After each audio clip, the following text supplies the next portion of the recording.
Hello everyone, Assalamualaikum warahmatullahi wabarakatuh. Hari ini Misli akan share lagi pembahasan materi kita, materi yang kedua. Ya, jadi ini ada pertanyaan tentang plural dan singular noun. Dan untuk jawabannya langsung kita bahas. Nomor 1, I don't read very much, I haven't got many books. Jadi itu contohnya ya. Jadi many books di sini termasuk benda yang bisa dihitung, makanya ketika kita mau menyebut banyak pakai many, bukan pakai much. Selanjutnya nomor 2, quick, we must hurry, we haven't got much time. Cepat, kita harus terburu-buru, kita nggak punya banyak waktu. Jadi time di sini diartikan waktu, otomatis untuk mengartikan banyak kita pakai much, karena time nggak bisa dihitung ya. Nomor 3, do you travel a lot? Have you been to many countries? Apakah kamu suka jalan-jalan? Have you been to many countries? Apakah kamu sudah pernah ke banyak negara? Ya, countries pakai many bukan pakai much, karena countries termasuk benda yang bisa dihitung alias countable. Nomor 4, Tina hasn't got lived here very long, so she doesn't know many people. Tina belum tinggal lama di sini, jadi dia tidak kenal banyak orang. Jadi untuk many people itu pakai many, people itu pakai many karena people bisa dihitung, orang bisa dihitung, alias countable. Nomor 5, have you got much luggage? No, only this bag. Apakah kamu punya bawaan yang banyak? Enggak, cuma tas ini. Jadi nomor 5, luggage itu barang bawaan. Barang bawaan itu benda yang nggak bisa dihitung ya. Jadi kalian bisa lihat di kamus, di situ akan ada tanda U alias uncountable. Oke, number 6. Nomor 6, I know Paris very well. I have been there many times. Jadi aku tahu kota Paris dengan baik. Jadi aku sudah pernah ke sana berkali-kali. Jadi untuk time nomor 6 itu diartikan berkali-kali. Tapi untuk nomor 2, time diartikan waktu. Jadi beda, kalau berkali-kali itu namanya countable. Kalau banyak waktu namanya uncountable alias gak bisa dihitung, jadi pakai much. Oke, saya harap teman-teman gampang memahaminya ya. Selanjutnya nomor 7, we enjoyed our holiday, we had much fun. Jadi di sini fun itu adalah uncountable, fun sebuah kesenangan ya. Much itu banyak.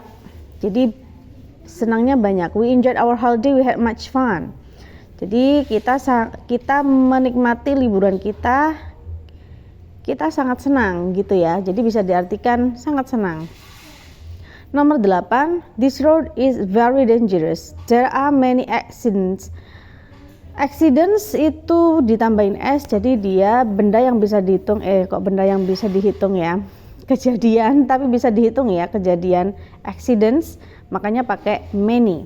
Nomor 9, we enjoyed our holiday, we had many interesting things. Many interesting things, jadi things itu countable, benda yang bisa dihitung, hal ya, hal-hal, pakai many. It took me a long time to drive here. There was much traffic. Nah, traffic itu kemacetan. Nah, kemacetan itu adalah uncountable ya. Jenis uncountable nggak bisa dihitung, makanya pakai much. Well guys, itu tadi 10 soal yang sudah kita bahas. Selanjutnya ini ada beberapa catatan yang berdasarkan review dari teman-teman setelah menjawab pertanyaan. Jadi banyak yang masih bingung dengan time sama times ya, time yang nggak pakai S sama times yang pakai S. Jadi kalau time maknanya waktu itu sifatnya uncountable. Sedangkan untuk times yang pakai S itu menyatakan beberapa kali atau multiplicative. Jadi dia masuk ke countable alias bisa dihitung. Perbedaan much dan many dan a lot of.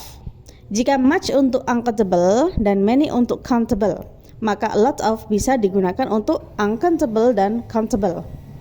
Jadi jika bingung menggunakan many atau much, silakan menggunakan a lot of.